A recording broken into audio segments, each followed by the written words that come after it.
Hey guys, it's Joel from guntoter.org. Welcome back to the channel. Today we are going to be discussing some of the pieces of my initial communication setup.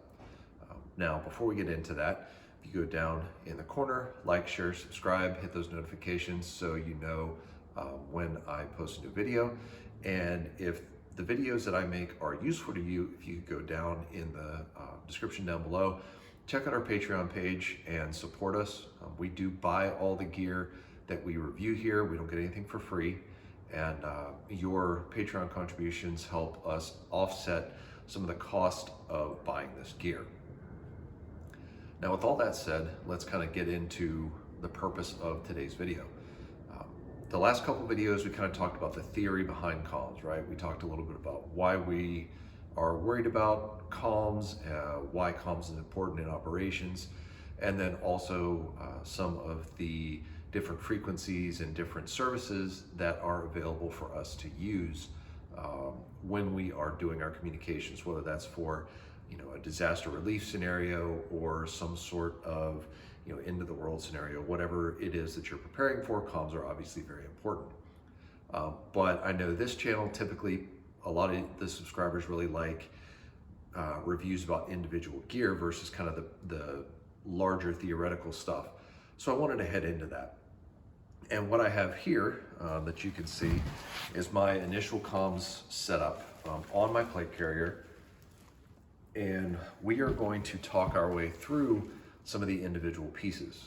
We're going to discuss what the pieces are. We're going to discuss why I have them, like why I included them in my kit, and also kind of where I intend to go as I start to replace them. So by way of kind of a ground level, which is what this video is really about, all this stuff is Amazon stuff, right? This is all stuff you can get off of Amazon, relatively inexpensive. And there's a reason I wanted to start at that level. If you watch my previous videos, you know I'm really big on American-made quality gear. So it's a bit of a departure for me to be focusing on Chinese-made, Amazon-sold gear. But comms is something that I think a lot of people don't get into because it can be difficult to understand and really get a good technical grasp on, which is why I did some of the theoretical stuff in previous videos. But it can also get really expensive, honestly. And it doesn't have the cool factor, right, of an AR or whatever, because obviously ARs get very expensive as well. I've spent entirely too much money on my ARs. But I wanted to show people that as far as gear goes for comms, you can go on Amazon, you can get, inexpensive, readily available gear and get functional. I'm not saying that it's going to be the highest end gear that's going to last forever, but it will get you functional in a short period of time at a relatively low price point. And, I'm big on getting your gear, testing your gear, and figuring out how it works for you. Comms being expensive, at least for the high-end stuff, some of this inexpensive kind of airsoft quality gear allows you to set it up, experiment, like where do I want my antenna, where do I want my radio, get used to talking on the radio, get used to the basic stuff so that when you're ready to put the money in, it's not going to be one of those things where you're having to buy a series of really expensive pieces of equipment to get to where you want to get. You can buy the inexpensive stuff, test it out, figure it out how you like it set up, and then piece by piece replace it with the higher quality gear, while also still being functional should something occur before you get your full, high-end setup. So yes, everything here is going to be made in China, except for the radio pouch, which is my tactical tailor pouch, which I have reviewed previously. So I'll put the video up in the corner if you want to go watch my review on different radio pouches. This is the tactical tailor one that you'll see. So that one is made in the USA. But as far as the radio, the antenna relocation kit, the shoulder mic, and the earpiece, that is all, and the antenna, that is all Amazon made in China stuff. So heads up, that's what we're talking about. And with that said, let's go ahead and start going through the individual pieces of the kit. Okay, so now for the real reason you're here, and that is the gear, because we all like talking about the gear. First off, the radio. And I went with the Baofeng BF-F8HP, which is a slightly higher powered version of the popular UV-5R. Now, a lot of people ask, what's the best radio to get for comms? And realistically, from a technical perspective, the Baofeng simply ain't it. It is not the greatest radio out there. But one of the reasons it's so popular has more to do with logistics than it has to do with technical, prowess, I guess. It's 25 bucks and you can find it and accessories just about everywhere. And when we're talking about disaster relief and, end of the world type stuff, something like this that is easily accessible to everyone, that you could buy extras of, that you could hand out in an emergency and really honestly not be that concerned if you got it back, the Baofeng is kind of the way to go. One, sort of technical side to it, the frequencies that it can operate on really gives you a lot of capability in a emergency scenario if you set up your programming and communications plan correctly. You can, in an emergency, right, when kind of anything goes, you can operate on everything from ham bands to FRS, GMRS, and MERS, all on the same radio, which, while yes, in a non-emergency scenario, say that 5 times fast, is illegal, right? Civil penalties and all that fun stuff. In an emergency scenario, it's good to have that capability all in one radio versus trying to monitor 2 to 3 different radios depending on who you're trying to talk to, who you're trying to listen to. And you can also get AA battery packs or rechargeable batteries, any number of different types of fuel sources essentially for the Baofeng. And then it has its own cottage industry of pouches, like this is the Tactical Tailor one. You can get the hard-sided ones. I went through a bunch of different ones. I'll put the video up in the corner that you can take a look at. There's a whole bunch of different accessories that you can get for the Baofeng. So it's really very popular.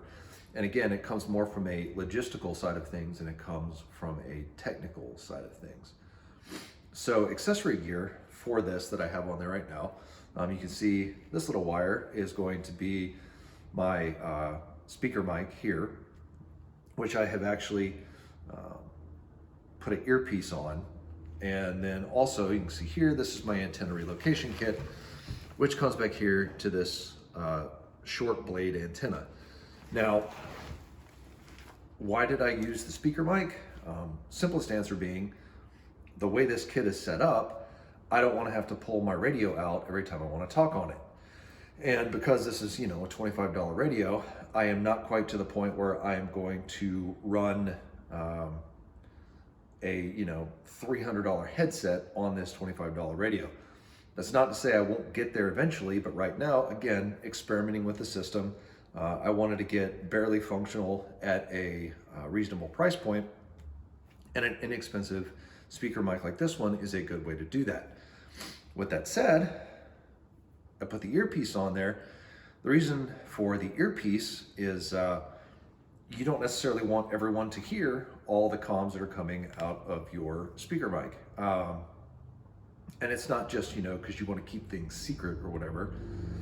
There's a possibility that, if you're doing search and rescue or something like that, there could be news passed over the radio that you just don't want everyone to hear, right? The location of a body and confirmation of a body being found is not necessarily something you want pushed out over the radio. Now, obviously there are other ways to mitigate that, but it helps to keep your communications a little not secure, because that's the wrong term, because obviously if you're operating a Baofeng, you're not operating, crypto radios or anything. So they can listen in if they wanted to.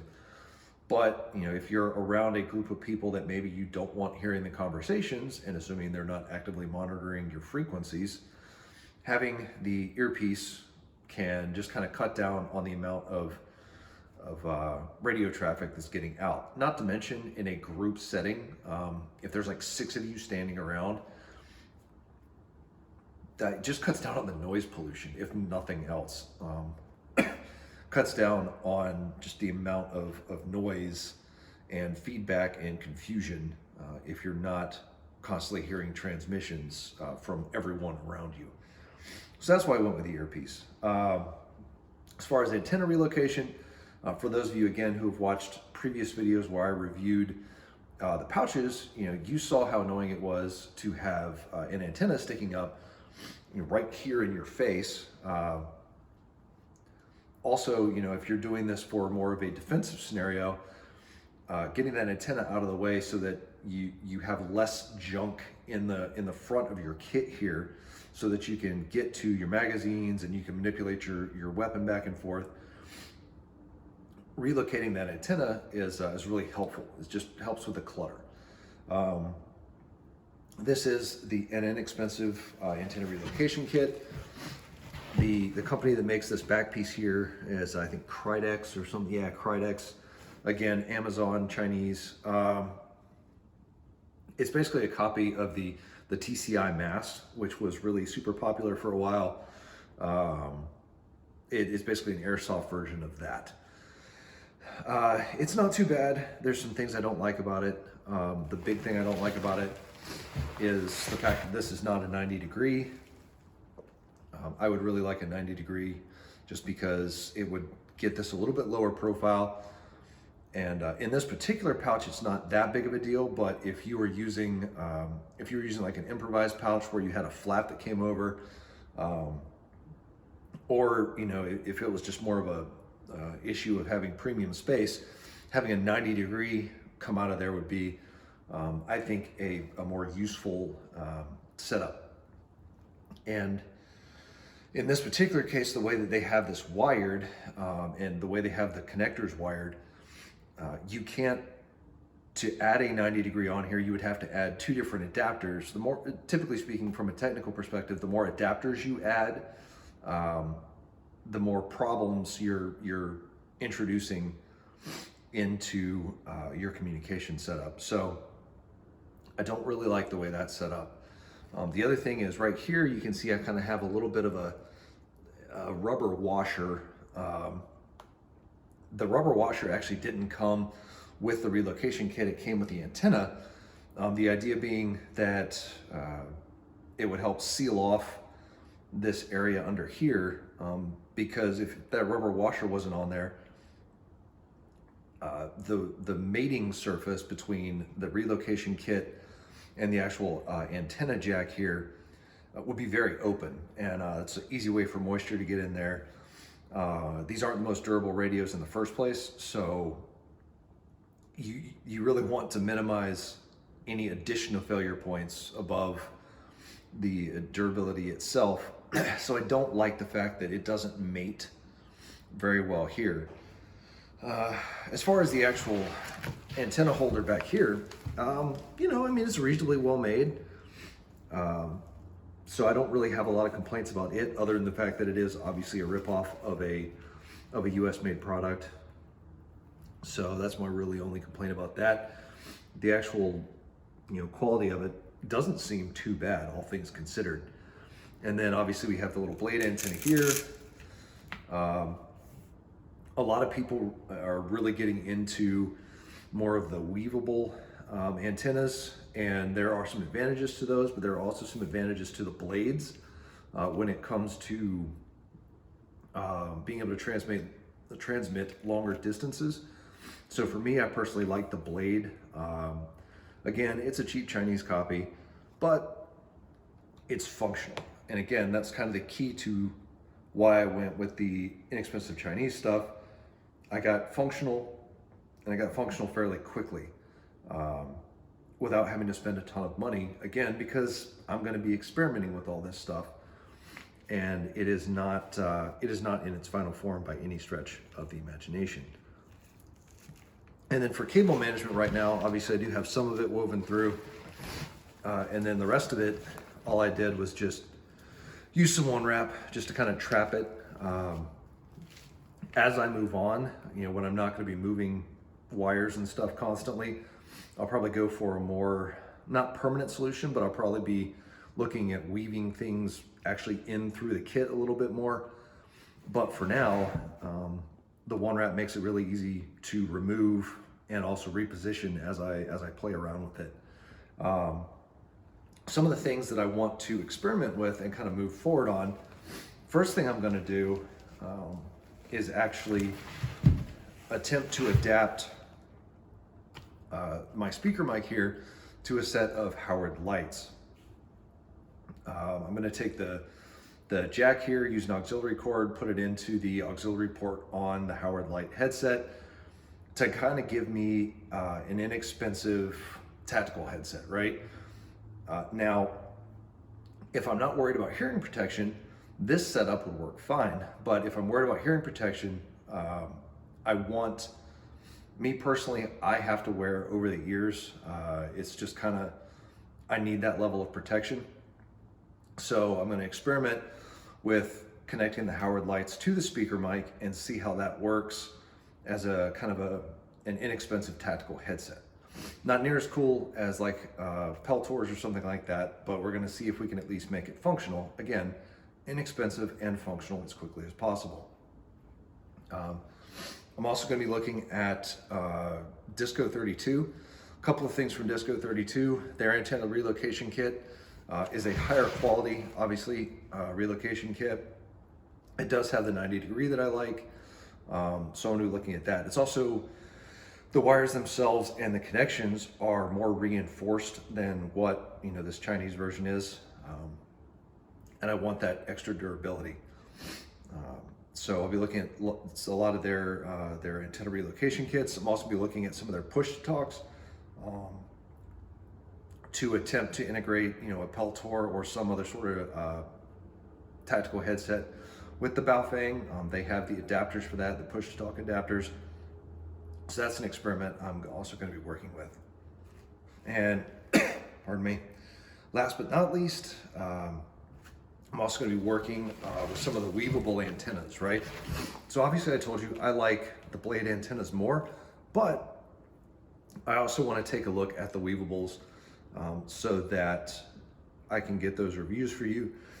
The company I'm going to be looking at for that is CAA Tail Antennas. They make a variety of wearable antennas, and they do make specific ones for the Baofeng. So we'll be looking at those as well. So that is current setup, current state, and a little bit of where I want to go with my kit.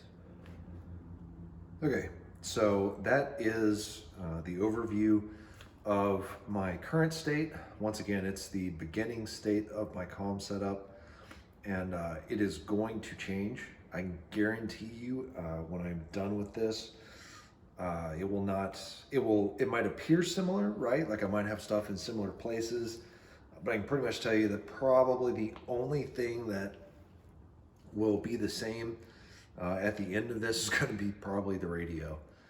And that's just because, again, logistically speaking, the Baofeng fits the bill. You know, not so much, again, not as technically awesome as a lot of other radios, but logistically speaking, it fits the bill for what I need. The rest of it, though, is really up for change, because this is a functional setup, but there's room for improvement, and that's where we're going to be going with this. So with that said, I hope this was kind of a useful introduction. I do, down in the description, have the Amazon links for the various items labeled, so you can check them out. You know, if you want to buy it, go ahead. I am not currently an affiliate, so I don't actually make any money off of those links. They are literally just the links that I bought from. So it's not making money for me. So go check them out if you want. And like I said, we'll be moving forward with this, and we'll be trying out different pieces of kit. But I hope that this kind of thought process and whatever was useful for you. I may also try some different experiments as far as setting this up on different kits, like just a straight chest rig that doesn't have the plate carrier. Maybe set it up, on a micro, set it up on one of the older school like Eagle chest rigs or whatever, just to kind of try different comm setups on different types of rigs and give you some ideas. I will tell you they'll probably be fairly similar in a lot of ways, but we'll give it a try. So thank you for watching. Again, I really appreciate all of my subscribers. We did make it over 1,000 in the last couple of days. That's pretty exciting to me. Never thought I would hit that goal, but it is because you guys watch and you guys support me. So thank you very much for that. If you have questions, if you have comments, if you have ideas, please hit up the comments down below. Also, you can email me, you can contact me on Facebook, Instagram. The contact info is all down below. And I do read, I do reply, and I do take notes and attempt to address your comments and your suggestions in future videos. So thank you again for watching. If you could help us out on our Patreon page, that would be awesome. If not, I totally get it. I know money is tight, but thank you all for supporting, getting me past 1,000, and just kind of continuing to help us as we grow. So thank you, and I hope to see you again next time.